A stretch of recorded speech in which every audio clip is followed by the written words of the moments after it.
Hello, this is Tony Hiller from RealClimateScience.com, setting the record straight about climate. This video discusses the claim that there is a 97% consensus of scientists about climate. President Obama used the 97% consensus claim all the time. 4 years ago this week, he tweeted, 97% of scientists agree. Climate change is real, man-made, and dangerous. And he had the government issue a report stating that. Michael Crichton held a different view of consensus. He said, historically, the claim of consensus has been the first refuge of scoundrels. It's a way to avoid debate by claiming that the matter is already settled. So let's see what actual scientists have to say about global warming rather than politicians like Barack Obama.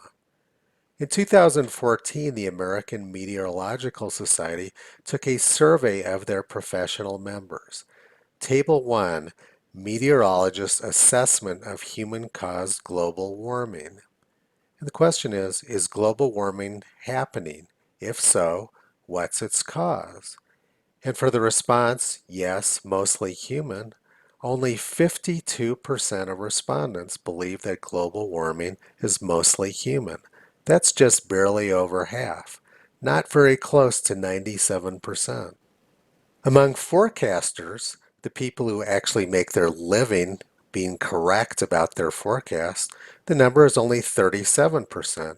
Just barely over one-third of forecasters believe that global warming is mostly human.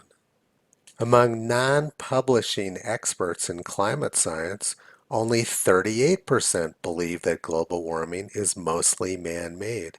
That's pretty far away from 97%. And the highest number in the survey was 78% among those people who make their living pushing global warming. There's no numbers anywhere close to 97%. So where did President Obama get his numbers from? Now let's go back to President Obama's tweet again and have a closer look. He said that 97% of scientists say that global warming is dangerous. Remember that only 52% of professional members of the American Meteorological Society believe that global warming is primarily man-made. But they were never asked whether they think it's dangerous. President Obama simply made all his numbers up. So what was President Obama up to with his fake 97% consensus? Well, Michael Crichton summed it up very succinctly. Whenever you hear the consensus of scientists agrees on something or other, reach for your wallet because you're being had. The 97% consensus is fake news, but it serves a very important purpose for politicians.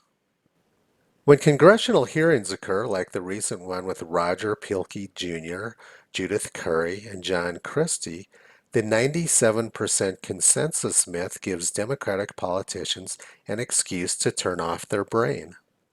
Once the 97% consensus claim has been established in someone's brain, then facts no longer matter. Anyone who disagrees with the imaginary 97% consensus then becomes a crackpot. So here's the part that really bothers me. Democrats always come prepared with their 97% consensus story. They have it down pat. They start with it, they stick with it, and they finish with it. Republicans, on the other hand, never seem prepared for this strategy. We know that Democrats are going to pull the 97% consensus scam out of their hat, but Republicans never seem prepared to deal with it. They need to debunk that right at the beginning of the hearings, and every time it comes up, they need to slam it down immediately. If you're going into a debate against a climate alarmist, don't start by talking about science. You know that they're going to try to pull the 97% consensus trick at some point during the debate. So start out with a preemptive strike. Say, my opponent at some point during this debate is going to say there is a 97% consensus of scientists. This statistic is completely fake. I'm here to discuss science, not fake statistics. Then every time they try to bring up the 97% consensus claim, you can just laugh and say, there he goes again with that fake statistic. Are you going to get serious at some point during this debate and start discussing some actual science? I'm starting to have my doubts. Once you do this strategy, you've taken them out of their game plan, and they don't have any science on their side, so you'll finish them off. Visit Toto on the web at realclimatescience.com. He's been pulling back the curtain on junk science for a long time.